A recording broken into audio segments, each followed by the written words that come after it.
Salut tout le monde, j'espère que vous allez bien. Aujourd'hui, on se retrouve dans une nouvelle vidéo sur le Pregnant Vlog. C'est même que je l'appelais. On se retrouve dans une nouvelle vidéo par rapport au petit bébé qui pousse dans mon ventre. Puis j'avais reçu beaucoup de vos questions. Je vous avais demandé aussi des questions. Je vous avais posé des questions. Je vous avais demandé de me poser des questions sur Instagram. Et puis ben, c'est ça que je vais faire aujourd'hui. Je vais y répondre. Mon Dieu, je t'ai soufflé. Je vais y répondre dans cette vidéo. Alors, si ça vous intéresse, vous pouvez poursuivre votre visionnement. Première question qui est revenue beaucoup, c'est combien de temps on a essayé. Et comme j'avais mentionné dans ma dernière vidéo, je suis déjà tombée enceinte de Joël, donc je savais qu'on était compatibles, mais je savais pas qu'on allait être compatibles si rapidement. J'ai enlevé mon stérilet, puis ça a pris un cycle avant que je tombe enceinte, donc on était vraiment... Quand est-ce qu'on a décidé qu'on était prêt? Je pense pas que tu décides ça à un moment donné. Je pense que... Je sais pas en fait. Notre situation fait que on est prête à accueillir soit un humain, soit un troisième chien. Fait qu'on a décidé, non c'est pas vrai. Pour de vrai, notre situation est quand même idéale pour avoir un enfant. On s'aime beaucoup aussi, puis je pense pas que je me verrais faire ça avec quelqu'un d'autre que Joël, mais je pense que pour toutes ces raisons-là, avec la COVID qui a retardé notre mariage aussi, ben on s'est dit que pourquoi pas se lancer dans cette belle aventure-là. Fait que s'il y a un moment qui a défini si on était prêt ou pas, je pense pas. Mais j'ai toujours voulu ça avec Joël, fait que je pense que c'est juste logique, mettons. Nos idées de nom, c'est sûr qu'on va garder le nom du bébé secret. Je sais pas jusqu'à quand, on en a pas encore parlé. Mais moi j'aimais beaucoup Jas pour un gars, J-A-S. C'était quoi donc nos autres noms? On aimait Jace, on aimait Jaden. Joël aimait Fernand beaucoup, mais ça c'est cancellé. Puis sinon, les noms de petites filles, ben on va les garder secrets encore parce que probablement qu'on va avoir un deuxième enfant. Puis si jamais c'est une petite fille, ben on aura déjà notre liste de garder bien précieusement. Où va être sa chambre? Dans le fond, j'ai mon bureau dans la maison, puis il y a la chambre d'amis. On amène présentement notre bureau dans le garage. On sait pas notre bureau, mon bureau dans le garage. Je sais pas où va être la chambre encore. Il y a une chambre qui a une grande fenêtre mais qui a peu de soleil qui rentre dedans. Puis il y a une chambre que la fenêtre est plus petite puis il y a beaucoup de soleil qui rentre dedans. Fait que je sais pas qu'est-ce qui est mieux en fait. Si jamais vous connaissez la réponse, vous pourrez me l'écrire dans les commentaires. Est-ce que c'est mieux qu'il y ait plus de soleil, moins de soleil? On sait pas, puis on n'est pas ben pressé en fait pour faire la chambre. Ben en fait je dis ça, mais j'ai vraiment quand même très hâte de la faire, mais c'est ça, ça presse pas, fait qu'on va décider ça quand on va décider ça. Est-ce qu'il y a des trucs qui t'inquiètent?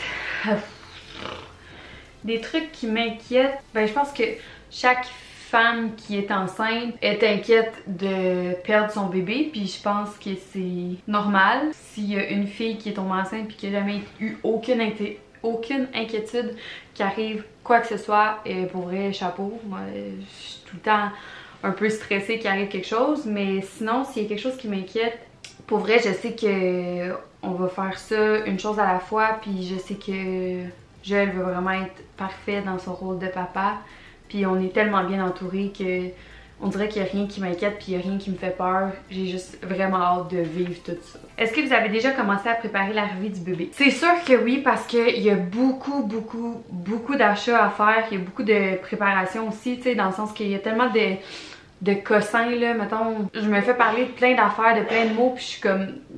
je sais pas c'est quoi ça. Le Moïse, la berceuse, le basinette, le table à langer, le couche à poubelle à couche.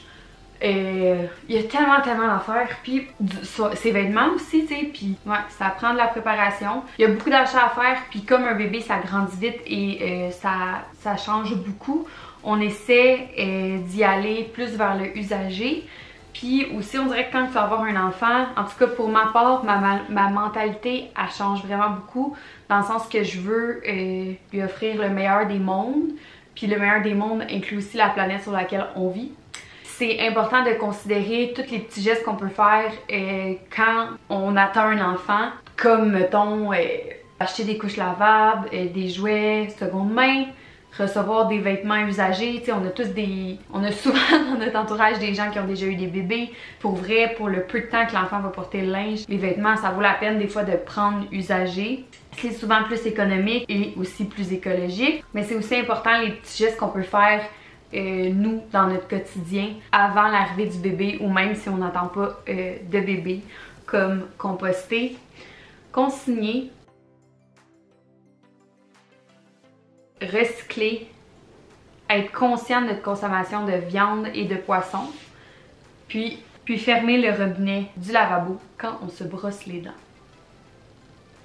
En collaboration avec Consigne Action pour ce 22 avril qui est la journée de la Terre, je tenais à vous présenter ces 5 petits gestes que vous pouvez adopter dans votre quotidien pour réduire votre empreinte écologique et faire une petite différence pour notre belle planète. Et s'il vous plaît, consignez, c'est tellement important. Quand on consigne, on réutilise directement la matière première à la source, on réduit le gaspillage d'énergie et on réduit aussi les émissions polluantes. Tout en redonnant une deuxième vie à nos contenants. C'est tellement plus à mode de jeter des canettes là. Fait que je vous invite à consigner. Après ça, ce que j'ai le plus hâte, je pense que c'est vraiment d'apprendre à connaître notre petit garçon.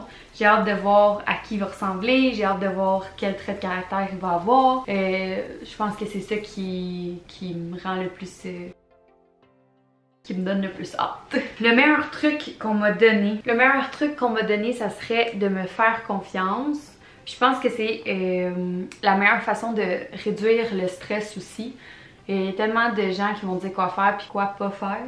Puis je pense que quand tu te fais confiance, c'est un beau cadeau que tu te fais parce que t'es comme libre de faire ce qui te semble bon pour toi et pour ton bébé. Le pire conseil qu'on m'aurait donné, ça aurait été pour moi pas mal tous les conseils que j'ai reçus, dans le sens que je vous en ai déjà parlé via mes stories, j'en ai déjà parlé sur Instagram, mais c'est tellement fatigant, puis je sais pas si c'est les hormones ou quelque chose, mais dès que tu as un enfant, on dirait que tout le monde se sent tellement impliqué par ce qui se passe dans ton utérus, ça n'a pas de bon sens. Et tu peux plus rien faire, tu peux plus rien dire, tu peux plus te tenir d'une certaine façon, puis c'est tellement gossant parce qu'on est 7 millions juste au Québec, même pas on est combien sur la Terre. En tout cas, on est beaucoup d'humains à vivre des situations de façon différente, puis si tout le monde met son grain de sel sur la vie d'un enfant, ça finit plus.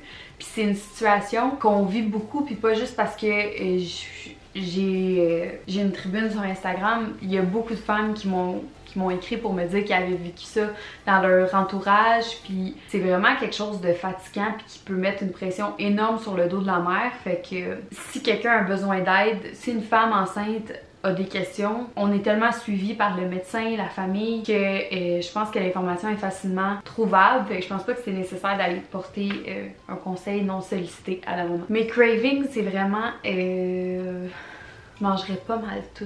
J'ai vraiment le goût de tout manger.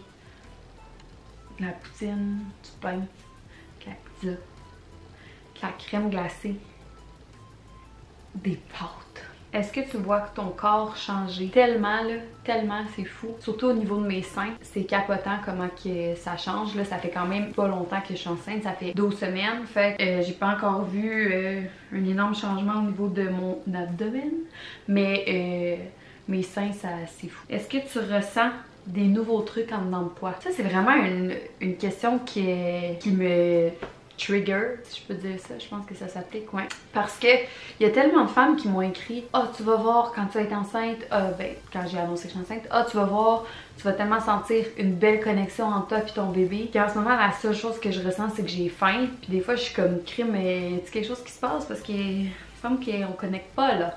Genre, il me semble qu'il y a rien qui change à part le fait que j'ai faim, que je suis fatiguée, puis que j'ai des petits sauts d'humeur, je me sens vraiment pas enceinte, fait que pas tant non. Quels sont vos plans de mariage? J'aimerais ça vous répondre, j'en ai pas la moindre idée. La COVID a vraiment tout chié. La COVID a vraiment tout fait tomber à l'eau nos plans de mariage. On verra quand on pourra organiser un mariage sans restriction. J'espère que ça répond à vos questions. Et merci de me suivre dans toute cette aventure-là. Et je vous envoie bien de l'amour et entre-temps, n'oubliez pas de consigner. Bye! Bonne journée!